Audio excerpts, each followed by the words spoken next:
আজকের সকালটা শুরু করেছিলাম একদম সাদামাটা ভাবে। প্রথমে ঘুম থেকে উঠে ব্রাশ করে নিলাম, তারপর রাস্তার ধারে কুকুরটি শুয়েছিল, ওকে ডাকতেই ও চলে এলো আমার কাছে। তাই ওকে ভাবলাম একটু বিস্কুট খাইয়ে নি, আর একটু আমার আর মায়ের জন্য চা বানিয়ে বসে পড়লাম চা খেতে। খাওয়া করে মা বসে পড়েছে আনাজ কাটার কাজে। তারপর তো শুরু হলো আসল কাজের ব্যস্ততা। আমি ঢুকে গেলাম রান্নাঘরে, আর শুরু হলো আজকের রান্না বান্নার তোড়জোড়। বাইরে যেহেতু বৃষ্টি হচ্ছে তাই ভাবলাম বেশি কিছু আজকে আর রান্না করব না। তাই আজকে রান্না করেছিলাম কাঁকরোল ভাজা, পটল ভাজা আর লাল লাল করে মুরগির মাংস।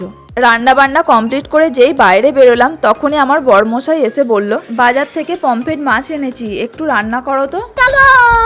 কথাটা শুনে আমি তো একেবারে রেগে লাল হয়ে গেলাম। তখনই মা এসে বলল, চিন্তা করিস না, আমি মাছগুলো কেটে দিচ্ছি। তারপর মা মাছগুলো কেটে পরিষ্কার করে দিল। আমিও চলে এলাম রান্নাঘরে। প্রথমে মাছগুলোকে নুন হলুদ মাখিয়ে 5 মিনিট রেখে দিয়েছিলাম।